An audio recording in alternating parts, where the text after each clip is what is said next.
Hey guys, Midget here and welcome to another Top 5 Moments. This time we're reviewing Top 5 Moments of Season 3. So Season 3, it's basically one of the most emotional seasons, most gripping seasons, and genuinely just the best season. Most people think that. Some people have, however, different opinions. But we have saw the most character development in Season 3, I would say, out of all the seasons so far. We've saw the most character deaths, I believe, there is in Season 3. And genuinely the most epic moments. Like the best moments in general were in Season 3. So Season 3 you could call the best season. But anyway, just before I get into the video, guys, I just want to explain a little bit that I don't know how I'll be able to record top 5 moments of Season 4 because I'm not willing to splash my cash on buying it, buying a disc set or whatever, because don't get me wrong, I'm a huge Walking Dead fan, but I don't really want to do that. I've saw it once, and I've got a vague idea of what happens. I can still remember, but the thing is, right, I can't watch it online because it's blocked in the UK, obviously, because AMC holds the rights to it, which is fine. So then I go on Netflix. Netflix doesn't have it because I have a UK Netflix, for God's sake. Then I go on Amazon and I make an Amazon subscription thing to watch it, and it's not there either. It's Amazon Prime. It's got like Season 1, 2 and 3, it's Prime, I can watch it, and Season 4 I can't, so I'm like, oh god, what am I going to do now? And I can't get off bloody Amazon Prime now, because it's glitched, and it's stealing my money, for God's sake, so I'm really scared. So I don't know how I'll do Season 4, I'll try and do, I don't know how though, but yeah, let's get straight into the video. Honourable mentions, I've got 2 honourable mentions, and then the rest is top 5, so the 2 honourable mentions are Andrea's death in episode 16, the finale. It was just a really emotional, gripping episode. You could see how like the governor is really bad, how he kills his friend that he knew for so long just because he doesn't agree with him in a sense, and Andrea, she tried to go to warn the people for how bad the governor is, and he's being worse by kidnapping her, bringing her back. He was going to torture her and kill her. Milton tried to help, and it just really wasn't good enough in the end. But it was just like a really good death, if you know what I mean. It was just one of the best acted, best, what's the word? It was just I don't know what I mean. It was just one of the best deaths in the whole show. Like the concept of it, if you know what I mean, where they are at that time, what they're about to do, what they're doing at the moment. It's just a really cool death. And that's, so it's an honourable mention, but it's not getting into my top 5.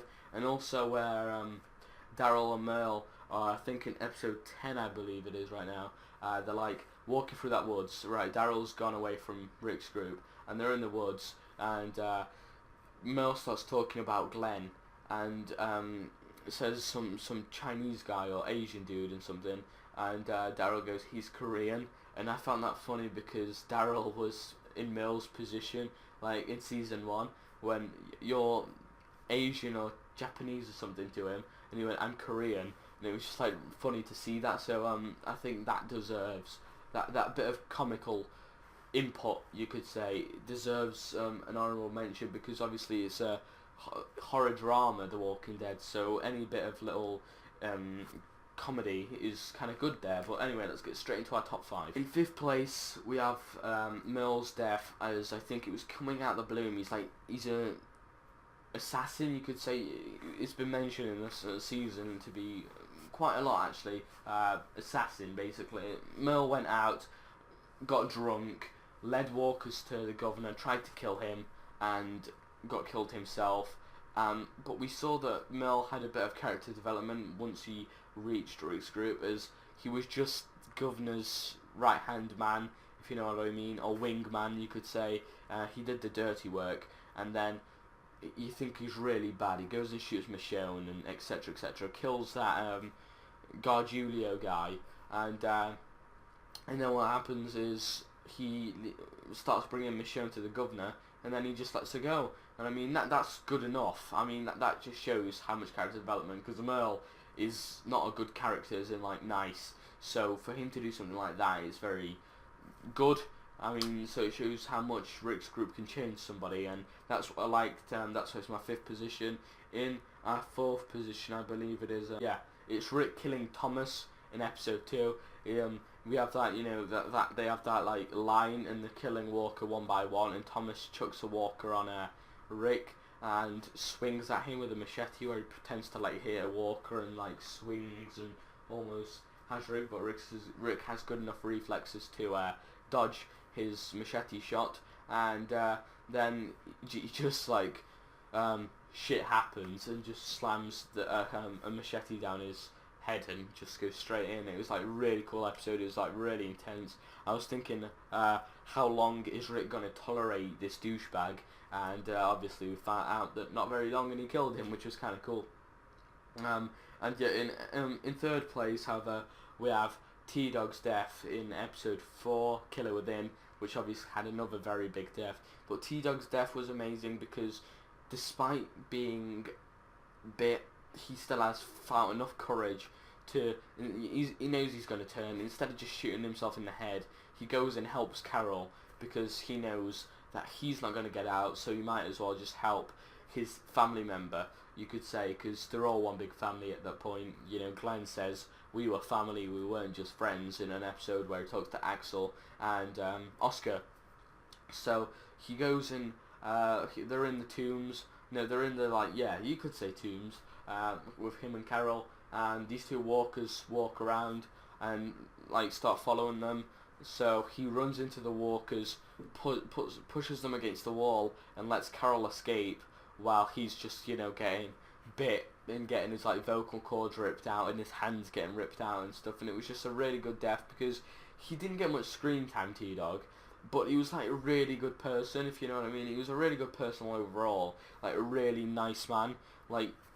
In real life he'd probably be really sound and cheerful, and he just got along with everything he did. He was a really handy man to have because he's nice, he can fight. What else do you want? It's just a good combo, and he helped Rick with a load of stuff, and then obviously he's not here anymore, but I think they could have done more with him. Iron Singleton, I believe, and yeah, so that's why that's my 3rd position. And in 2nd we have when Hershel's leg came off, and I think this was in episode 1. I'm just looking down there because I've just got notes down, so yeah, if you don't know why I'm looking down there, I've just got notes down there.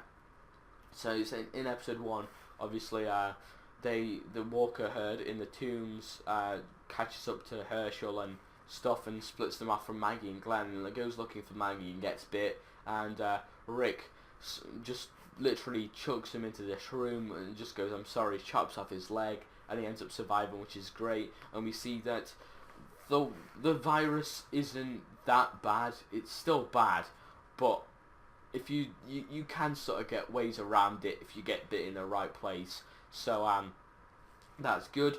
And also I loved how obviously Rick didn't try and some people, Rick would have just left and stayed with them until their death, etc. But him, he tried and tried and tried, and he got his reward basically in Hershel staying alive. But in episode, our first and best moment I think of the season, you guys probably know what it is. I talked about it a tiny bit before, and it's Laurie's death. You didn't have to like Laurie to find this death emotional. I mean, when I watched 2 years ago, I believe, or a year ago or something, the first time, and I teared up, probably cried, I can't remember now, but I remember tearing up at least. And it was just really emotional how the speech Laurie gave to Carl just before her death, and how Maggie was like, I'm not doing this, when she was about to give Laurie a C-section, but she's like, Carl, you can beat this world, you're better than this world, etc, etc. And it was just a really emotional speech. And then when they're pulling the baby out, it's just, she's just passing away, and it's just really sad. So yeah, and then the flashback of where Rick talks to Carl and goes, no more kids stuff, I'm gonna die, Mum's gonna die, you're gonna die, etc, etc. So that was really emotional. But yeah, so that's my top 5 list of season 3. Like I said, I don't know how I'll do season 4, so you might have to wait a couple of weeks, maybe not, but maybe and possibly you will have to wait a couple of weeks, and the next week's video won't be top 5 like this one. But anyway guys, if you did enjoy, make sure you go hit the like button below, and yeah, so this is Midget. I'm going to see you guys later. Peace out.